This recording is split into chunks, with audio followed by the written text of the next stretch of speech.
యొద్దకు వెళ్ళి అతన్ని చూసి ఇలాగూ చెప్పింది, ఎబ్రాయిల దేవుడు యెహోవా సెలవిచ్చినదేమనగా, నీవు ఎన్నాళ్ళ వరకు నాకు దొంగనొల్లకయుందువు? నన్ను సేవించినప్పుడు నా జనులు పోనిమ్ము. నీవు నా జనులు పోనీయక నొల్లని ఎడల ఇదిగో రేపు నేను మిడతలను నీ ప్రాంతంలోనికి రప్పించదను. ఎవడైనా నేలలో కూరయ్యేనంతగా అవి దాని కప్పులు తప్పించుకున్న జ్యేష్ఠము అనగా వడగాన తప్పులను తప్పించుకుని మిగిలిన దానిని అవి తినివేయును. పొలములో కొలిచిన ప్రతి చెట్టును తినను.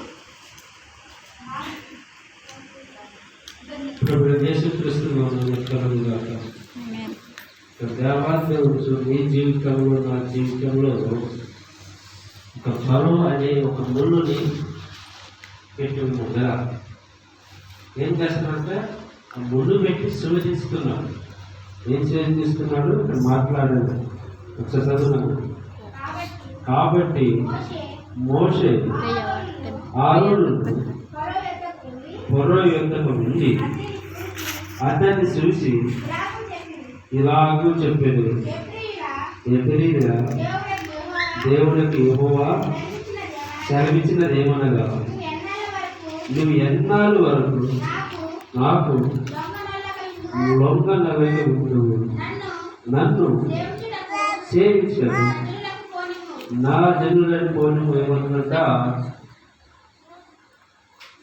మోసే ఫరోతో ఏమని మాట్లాడి వెళ్ళి ఆయన దగ్గర ఇలాగైనా క్షమించమని చెప్తున్నాడు. ఏమని ఎన్నాళ్ళు నువ్వు నాకు లొంగకుండా ఉంటావు? ఎప్పుడైనా దేవుడైన యెహోవా ఇలాగ క్షమిస్తున్నా. ఏమని క్షమిస్తున్నా? నన్ను సేవించడానికి నా ప్రజల్ని విడిచిపెట్టము. అలా ఎవరు సేవించడానికి? దేవుణ్ణి అడగటానికి, దేవుణ్ణి సృష్టించటానికంట మరి నా జనుల్ని విడిచిపెట్టు అంటున్నాడు. ఆల్రెడీ అక్కడ ఏమైందక ఆ ప్రాంతంలో దేవుని సేవించడం లేదు, దేవుని ఆరాధన చేయటానికి ఏ మాత్రం లేదు. ఎప్పుడు చూసినా పని పని పని పని తెల్లారితే చాలు. తెల్లారు 4 లేచి సాయంత్రం 10 దాకా పనే పని. ఎప్పుడు చూసినా పని. కనీసం నిలిచి మంచినీళ్ళు తాగడానికి కూడా అవకాశము లేనంత పని. ఎప్పుడు చూసినా పని పని పని పని. ఇక్కడ ఏం చెప్తున్నట? దేవుని ఆరాధన చేయటానికి అవకాశం లేదు. ఒక బానిసగా చూస్తున్నారు. ఏం చూస్తున్నారట? ఒక బానిసగా చూస్తున్నారు కదా. నేను తప్ప వేరొకరిని సేవించడానికి వీలు లేదు. అప్పుడు ఒక బయలు దేవతలను ఒక విగ్రహాలు ఉన్నది కదా. ఆ బయలు దేవతలు తప్పించి వేరే ఒక దేవుడిని కానీ దేవతలు కానీ ఆరాధన చేయటం లేదు. వాళ్ళు ఏది నిర్మాణం చేస్తే అదే చేయటం. కానీ వీళ్ళు మరి దేవుని ప్రజలు, ఇశ్రాయేలు ప్రజలు ఏం చేస్తున్నారంట? దేవుడు తప్ప వేరొకరిని సేవిస్తాం లేదు. కానీ అంత బలీయంగా పడ్డా, అంత హింసించబడ్డా, అంతగా మరి ఇబ్బంది పెట్టిన వాళ్ళు ఏం చేయబడినంట? ఆ రోజుకి పొరకి లోబడగా, పొరకి ఏమాత్రము లోబడలేదు. చూడండి, నాకు వచ్చి చూడండి, నీవు నా జనులను పోనీయని ఎడల ఇదిగో రేపు నేను మిడతలను మీ ప్రాంతంలోనికి రప్పించినంత. ఎలాగంటున్నాడు? నా జనులను నువ్వు విడిచిపెట్టమని ఉండి ఎడల రేపటి దినం ఏం చేస్తామంటున్నాడంట? మిడతలంతా ఏం చేస్తారంట? మన ప్రాంతానికి రప్పిస్తారంట. ఏ ప్రాంతానికి?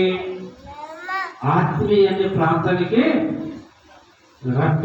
రప్పించినప్పుడు వాళ్ళకి కంటికి కనపడలేనంత, కనీసం మెరగలేనంత కూడా మిడతలు తాకుతాయి అంట. మన దాదాపు కొన్ని ప్రాంతంలో మిడతలు వరిపాలను పాడు చేసి చూసాం. అదే యూట్యూబ్లో వచ్చింది, వాట్సాప్లో వచ్చి అన్ని ప్రాంతాల్లో వార్తలలో కూడా ఎక్కింది కదా. అంతకంటే ఘోరమైన మరి శోధన వేదనంట నీ మీదికి రప్పించుదునని మరి ఇక్కడ దేవుడు చదివిస్తున్నాను. ఎవడును నేలని చూడలేనంతగా అవి దానిని కప్పునంట. ఏమని కప్పును? ఎప్పుడంట దాన్ని నేలని నువ్వు చూడలేనంత ఏమంట మిడతలో అసలు నేల అనేది ఉందా? నేల నాదేంటి అడుగు కట్టాను కూడా అడ్డు చూపు మేర కనపడక కూడా మరి కనపడకోకుండా మిడతల్ని కప్పుతారు. అందుకే మన జీవితంలో మరో అనే ఒక శత్రువుడు ఉన్నాడు కదా. మనం బాగున్నామని అనుకునే సమయంలో ఏదో ఒక వేదన వస్తుంది, ఏదో ఒక సమస్య వస్తుంది, ఏదో ఒక కష్టం వస్తుంది. ఎందుకు వస్తుంది? కానీ మనం ఒకరికి బాధ్యతగా ఉంటున్నాం. ఏం బాధ్యత ఉంటున్నాం? నేనేమన్నా ప్రార్థన చేస్తే ఎవరినేమో అంటారేమో, నేనేమన్నా పాట పాడితే ఏమన్నా అంటాడేమో అని దేవుడు ఏం చెప్తున్నట్ట, ప్రార్థన దేనైనా చేయించదే. ఈ ప్రార్థన చేయకుండా ఏమీ చేయకుండా ఈ 10 సంవత్సరాలు దేవుడి మీద వచ్చిన నీ జబ్బు తగ్గు, నీ రోగము తగ్గు. చూడండి, ఇక్కడ అంతమంది ఇశ్రాయేలు ప్రజలు అందరూ మొరబెడుతున్నారు, అయ్యా మమ్మల్ని కాపాడడానికి ఒక నాయకుడు వస్తాడు, ఒక ప్రవక్త వస్తాడు అని ఎన్నో 450 సంవత్సరాల నుంచి ఇదే మొర ఉంది. కానీ నేను నా ప్రజల కొరకు నిలబడతా, నేను నా వ్యక్తి కొరకు నేను నిలబడతానని ఏ రోజు కూడా వాళ్ళు ఆలోచించలేదు. నన్ను ఎవరో వస్తాడు కాపాడుతాడు, నన్ను ఎవడో వస్తాడు నన్ను విడిపిస్తాడు. ఎవరంటే ఇశ్రాయేలు ప్రజలు అలా అనుకున్నారు. కాకుంటే మరి ఎదురు చూపు మనకేం లేవండి, ఆ కాలం ఉన్నాయి. ఇప్పుడు నిన్ను కాపాడుకోవాలంటే నీ ఇంటి పక్కన కూడా కాదు. నీకు ఏదైనా సమస్య ఉందంటే అరే పాపం ఇంతగానో బాధపడుతున్నారు కదా, కనీసం మనమంతా రూపాయి ఇవ్వకపోయినా కనీసం హాస్పిటల్ వరకు తోడు వెళ్దాము అన్నవారు ఇప్పుడు ఎవరు కూడా కంటికి కూడా కనపడట్లేదు.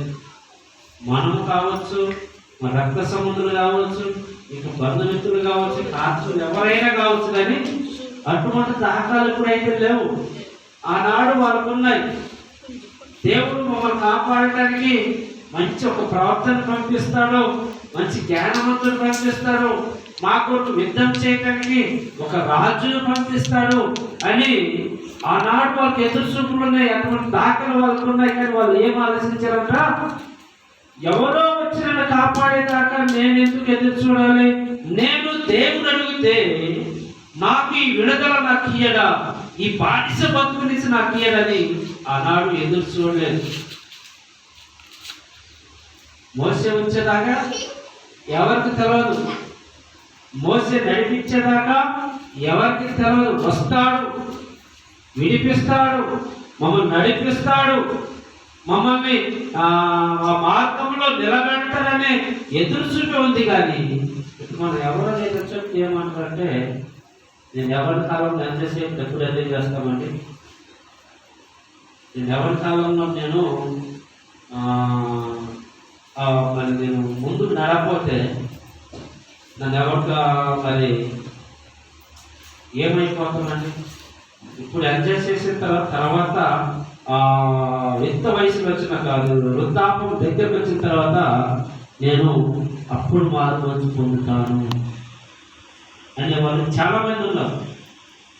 అప్పటికేమైనా ఇంకేముందిలే, నేను ముసలి వయసు వచ్చిన తర్వాత ఇప్పుడే మార్పు పొందుతాను, వయసు ఉన్నప్పుడే నేను మార్పు పొందాల్సింది, అంతా అయిపోయింది, బాడీ అంతా కూలిపోయింది, అన్ని అనుభవించి అన్ని పాపాలు చేశాను, తెలిసే చేశాను, ఒకళ్ళు తప్పని కూడా తెలిసి కూడా చేశాను. కానీ ఇప్పుడు మార్పు మంచుకొని నేను ఏమి చేయాలి అనుకునే వాళ్ళు కూడా ఉన్నారు.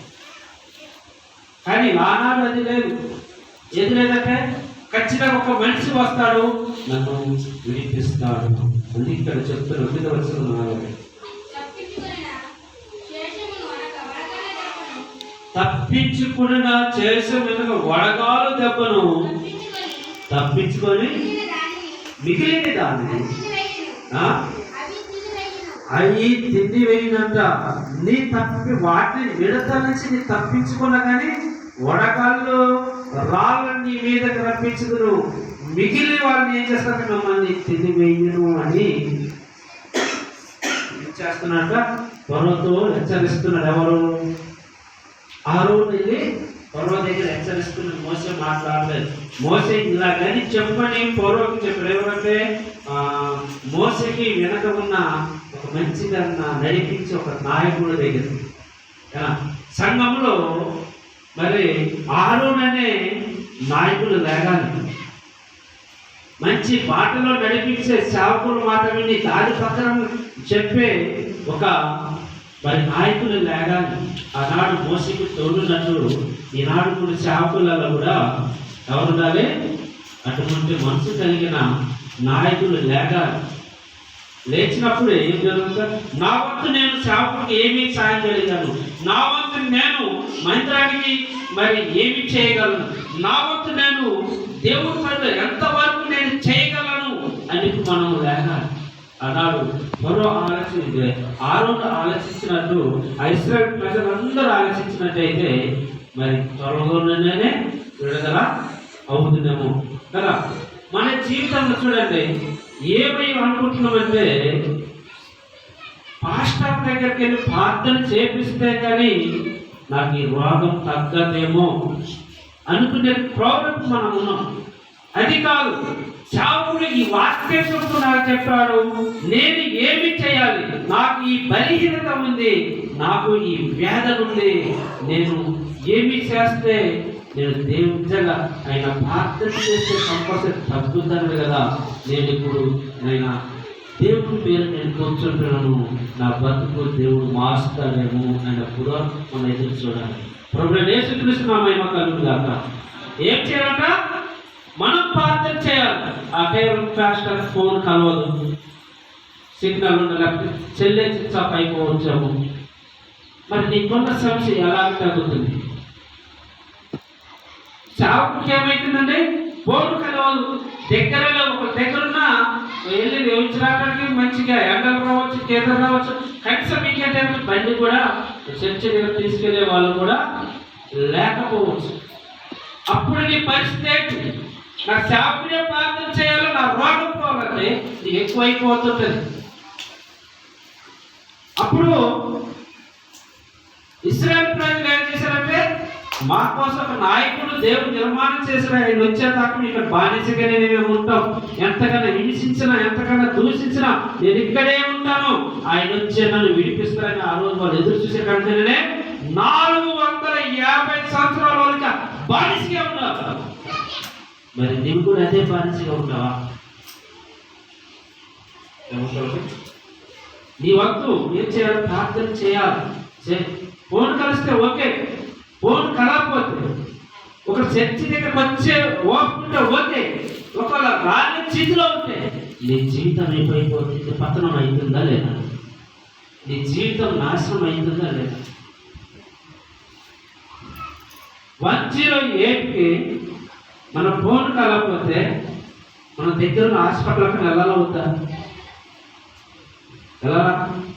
108 వచ్చేదాకా నేను ఎక్కడికి వెళ్ళాను, నేను ఇక్కడే ఉంటానంటే అది వచ్చేటప్పుడు మరణం ప్రవేశిస్తుంటాను.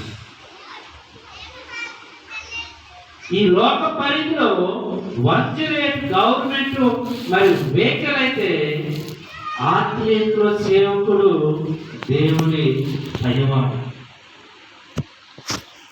ఆయనకి ఇదే ఆ పూర్వకలు ఎక్కడ కలవదు, 108 ఇక్కడ కూడా అదే సేవకుడికి ఫోన్ కలుపుతుంది. జీవితం కూడా ఏమైపోతుందంటే పతనం అయిపోతుంది, ఎక్కువైపోతుంది, బాడీలో ఎక్కువైపోయిన తర్వాత ఈ హాస్పిటల్కి వెళ్తే ఏమన్నా బాగవుతావా?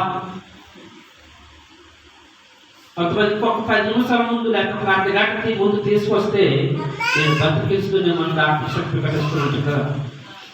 అప్పుడు అనుకోండి ఎంత టైం అయిపోయింది కదా, బండి మీద ఆటో మీద మాట్లాడుకొని తీసుకొస్తే బాగుండునేమో. నిజంగా మరి ఇక్కడ ఫోన్ కలగకపోతే సేవకుడి దగ్గరికి ఆకర్షణం దాకా వచ్చిందాక అయ్యగారు సేవకుడు ఫోన్ చేశాను, ఫోన్ కలవలేదు, నేను ఫోన్ చేశాను రమ్మన్నట్టు రాలేదు. అని నిద్ర పెడితే కొంతమంది ఏమైపోతారంట, చనిపోయే మూమెంట్లో దేవుని మందిరానికి వస్తారు. వచ్చిన ప్రభా నన్ను కాపాడుతారా. ఎక్కువైపోయింది. ఒక రోజు 2 రోజులు ఉన్నాడు. చర్చికి తీసుకెళ్ళాను, ఆయన బాగా అవ్వలేదు. చర్చి నాకు పడటానికి ఇదేమన్నా మందులు పడని అయితే మందులు దొట్టుకాలు కానీ మన నోట్లో పెట్టుకుంటాం. అవి పడతాయి, అది దేవుడు పడవు కదా. ఒకప్పుడు నేను కూడా గుట్కా కాయని సారా గట్టులు అన్నీ కూడా తాగినాను. నా శరీరాన్ని అవి పాడు చేసినవి, కానీ పాడు చేసి నాకు పడింది. పడే వ్యక్తి పడలేదు. నిజంగా అర్థమవుతుందా? మనందరం అర్థం కావాలని చర్చలో కదా లేడీస్ పక్కన తాగలేదాము. మా అమ్మ కూడా తాగింది ఒకప్పుడు, ఇంత గలస్ తాగి, నేను ఎంత తాగిపోయాను కదా.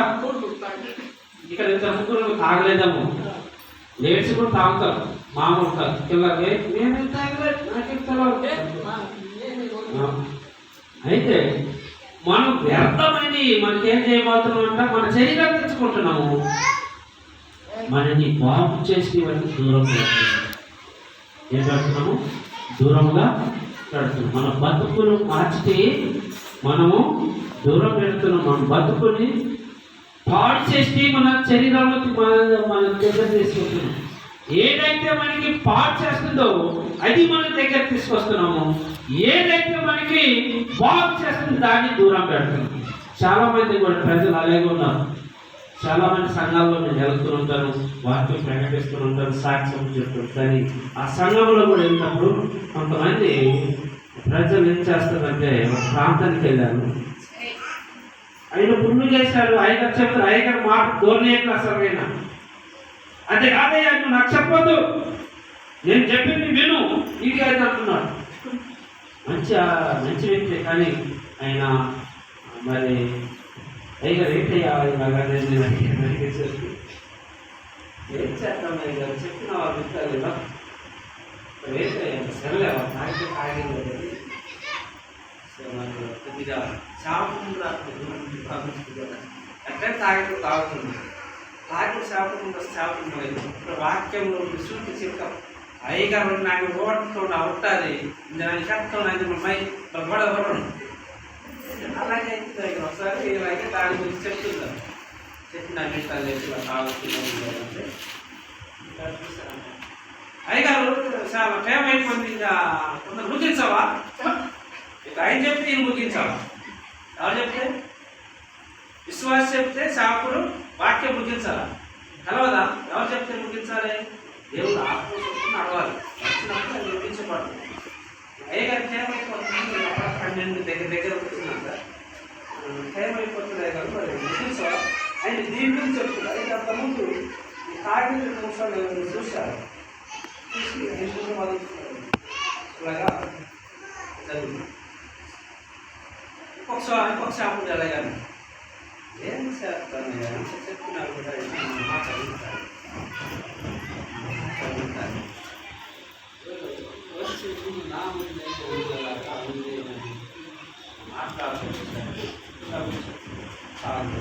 సరే నేను అంటే షాపుని నేను పాడతాను.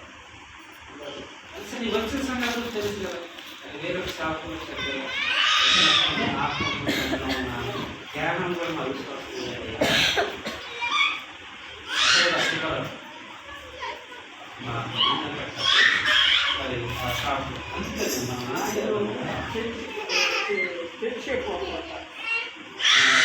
ఏం చేయాలన్నాము, మన జాగ్రత్తలో మనం ఉండాలి. పొరపాటునంట ఒక సోదరుడు సేవకులతో మాట్లాడుతూనే మెసేజ్ వేరొక వ్యక్తి పెట్టడం ఇంకొకటి పెట్టాను. ముందు నువ్వు ఇవన్నీ తరసంగా కానీ ఎవరు పెట్టబో ఎవరు పెట్టే మెసేజ్ నుంచి అప్పటిదాకా ఆయన దగ్గర యథార్థంగా ఉన్న వ్యక్తి ఏమైందంట మాట్లాడుతున్న అవకాశం.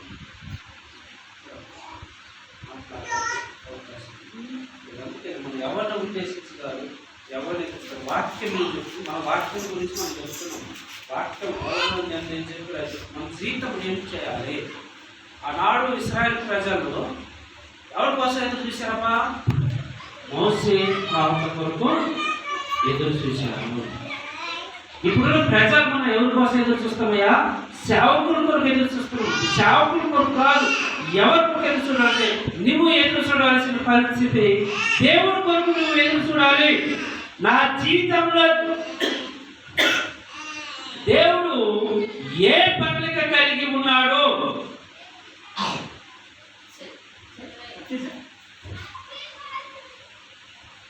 నా జీవితంలో దేవుడు నాయకుల ఏ ప్రణాళిక కలిగి ఉన్నాడు, మనము ఎలాగా ఉండాలి, మనం ఎలాగ నడుచుకుంటే మన దేవుడు నన్ను బాగు చేస్తాడు అనే గురి కలిగి ఉన్నాడు. అక్కడ ఇశ్రాయేలు ప్రజలు మోసే కొరకు ఎదురు చూసినట్టు కాదు, ఇక్కడ ఉన్న మనం క్రైస్తవులు ఒక సేవకుడి కొరకు ఎదురు చూసినట్టు కాదు. ఎవరి కొరకు ఎదురు చూడాలి? సేవకుడైనా, క్రైస్తవుడైనా, విశ్వాసుడైనా, ఇంక ఎవరైనా కానీ దేవుడి కొరకు మరి ఎదురు చూడాలి. తప్పులు నీ జీవితంలో ఉంటాయి, నా జీవితంలో ఉంటాయి, పొరపాట్లు నీ దగ్గర ఉంటాయి, నా దగ్గర ఉంటాయి. కానీ మనందరూ ఎవరి కొరకు ఎదురు చూడాలట? దేవుడి కొరకు ఎదురు చూడాలి. ఈ దినం నేను దేవుడి కొరకు ఏమి చేశాను, దేవుడు నా కొరకు ఎలాగ నన్ను నడిపిస్తాడు నీ జీవితం కోరుకున్నాను. లేదంటే నేను ఎంత చేస్తాను, నేను పండగ చేస్తానంటే పండగ చేసేవాళ్ళు, ఎంజాయ్ చేసే వాళ్ళు చాలామంది ఉన్నారు. కానీ క్రీస్తు వచ్చినప్పుడు మన పండగ క్రీస్తు ఉండాలా, మన ఎంజాయ్మెంట్ క్రీస్తు. ఎంజాయ్ అయినా పండగ ఎక్కడ ఉండాలా? క్రీస్తులోనే నడవాలి. క్రీస్తులో నడిచినప్పుడు ఇక్కడ ఒక వాగ్దానం చెప్పేమంటే, నేను తాగువాడక ఎన్నాడు దప్పుకే ఉండదు. మీరిచ్చే నేను తాగితే మళ్ళీ కాసేపు దప్పుకు వస్తుందేమో, కానీ నేనిచ్చే నేను దప్పుకు ఇస్తే ఎన్నాడు కూడా దప్పుకే వేయగల. మన జీవితంలో ఎలా ఉండాలంట? దప్పుకే మేము ఎదురు చూడాలంట, ఆ దప్పు కోసం ఎదురు చూడాలంట. అలాగే మనం క్రీస్తు కొరకు మనం ఎదురు చూడాలి, క్రీస్తు జీవితం కొరకు మనం ఎదురు చూడాలి. చూచినప్పుడు తెలిసి చేసిన పాపము చేసినట్టుగా మనం ఏం చేయబడతామంట? మన బ్రతుకులు ఆటోమేటిక్ దేవుడే మార్చేస్తాడు. మారవడా ఏం చేయాలా? మన ముందు మోకరించి ప్రార్థన చేసిన మనం చేయకోకుండా మనం ప్రార్థన టైం అండ్ శివమాలకి, సీకర్లకి, ఎంటర్టైన్మెంట్కి టైము నేను ఖచ్చితంగా ఈ టైం దాకా నేను చూడాలి, ఖచ్చితంగా ఈ టైం నేను వెళ్ళాలి, ఖచ్చితంగా ఈ టైం ప్రార్థనకి వెళ్ళాలి. ఇదైతే మనము క్రమం తప్పుకోకుండా మనం అద్దులు పెట్టుకుంటాం. కానీ దేవుడి దగ్గర కనీసం ఒక 10 నిమిషాలు నా మనసు దేవుని దగ్గరికి నేను ఒప్పచెబుతాను అని మనం అనుకోము. ఎప్పుడు కూడా అది మనము అనుకోము. కానీ మన జీవితం ఏం కావాలంట? అది అనుకోవాలా, ఆ అద్దులు మనం పెట్టుకోవాలి. ఏ అద్దులు? నీటి కిరీటమని ఆ అద్దులు మనం పెట్టుకోవాలా, ప్రార్థనని అద్దులు మనం పెట్టుకోవాలా, దేవుడు అని అద్దులు మనం పెట్టుకోవాలా. మీకు ఈ రోజు నేను చూడకపోవచ్చు, ఇంకొకరు చూడకపోవచ్చు, కానీ దేవుడు చూస్తున్నాడని అద్దులు కంపల్సరిగా పెట్టుకోవాలి. నేను మనుషులకు మనం దాచిపెట్టవచ్చు, భార్యకి దాచిపెట్టవచ్చు, భర్తకు దాచిపెట్టవచ్చు, మన కుటుంబంలో మనం చేసే పొరపాటును దాచిపెట్టవచ్చు. కానీ దేవుడి దగ్గర నేను దాయటానికి నా దగ్గర ఏమి ఉంది? ఏముందా? వెనక తిరిగి చూస్తే ఏముందా? ఏమీ లేదు. వెనక తిరిగి చూస్తే ఏమీ లేదు. అని మనకి ఏమి ఉండాలంట? దేవుని యందు భయభక్తులు కలిగి నడుచుకునే మనసు, జ్ఞానం అందరికీ కలగచేయాలి. కింద వచ్చిన ఒకసారి ముగించారు.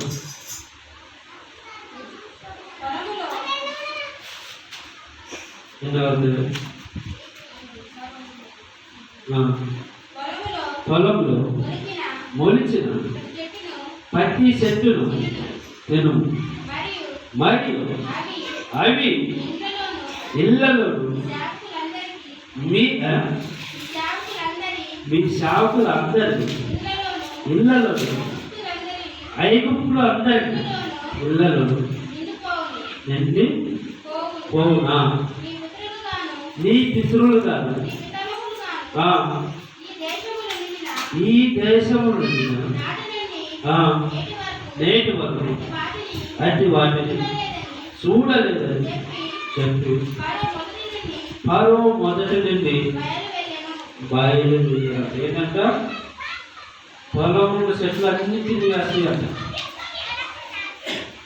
అది ఐగుప్తున్న ఇళ్ళనన్నీ కూడా కప్పు వేస్తాయంట. కానీ మొదటి నుంచి ఇప్పటి వరకు అటువంటి వాటిని ఎప్పుడు కూడా నీవు కళ్ళు మెరుగైనా కూడా చూడలేదనంట ఫరో సాక్ష్యం ఇస్తున్నా. చూడు, అందుకనే నీవు మొరపెడితే నీలో ఉన్న ఆ ఫరో అనే శోధన ఏమైపోతుంది? కనుమరుగా కంటికి కనపడని స్థితిలో అవి కనుమరిగిపోతుంది. నువ్వు ఆ ఫరో అనే ఆ శత్రువులకి చెయ్యి ఒప్పు చెప్పినప్పుడు, నీ శరీరం ఒప్పు చెప్పినప్పుడు ఆయన ముళ్ళు చూస్తూనే ఉంటాడు. ఎప్పుడైతే ఈ ప్రార్థన చేస్తావు నీ పక్షంగా ఆ మిడతలు యుద్ధము చేస్తాయి. ఎవరికి పక్షం యుద్ధం చేసినంటే ఫరో పక్షం కాదు, ఇశ్రాయేల్ ప్రజల పక్షం నుండి, మోసే పక్షం నుండి ఫరోతో మిడతలు, వడగళ్ళ రాళ్ళు, అగ్ని గంధకాలు యుద్ధం చేసింది. నీవు ప్రార్థన చేస్తే అగ్ని యుద్ధము నీ జీవితంలో జరుగుతుంది. నీ ప్రార్థన చేసినప్పుడు, నువ్వు దేవుడు లోబడ్డప్పుడు అవన్నీ కూడా జరుగుతుంటాయి. ఏం చేయకుండా నేను ఇలాగే ఎక్కడ కూర్చుని అక్కడ ఉంటే మరి శోధన అనే పొలం నీకు నీ శరీరాన్ని తినేస్తూనే ఉంటాడు. రోగం అనే పొలం నీ శరీరం తినేస్తూనే ఉంటాడు. కానీ ఆరోననే మిడతలు నీ వద్దకి రావు. వస్తాయా? ఆరో అనే మిడతలు నీ వద్దకు రావాలంటే, పొరం అనే శత్రువు నీ దగ్గర నుంచి పారిపోవాలంటే నీవేం చేయాలంట? దేవుడు అనే కౌశల్ నీవు మొదలు పెట్టుకొని ప్రార్థన చేసేవాడు.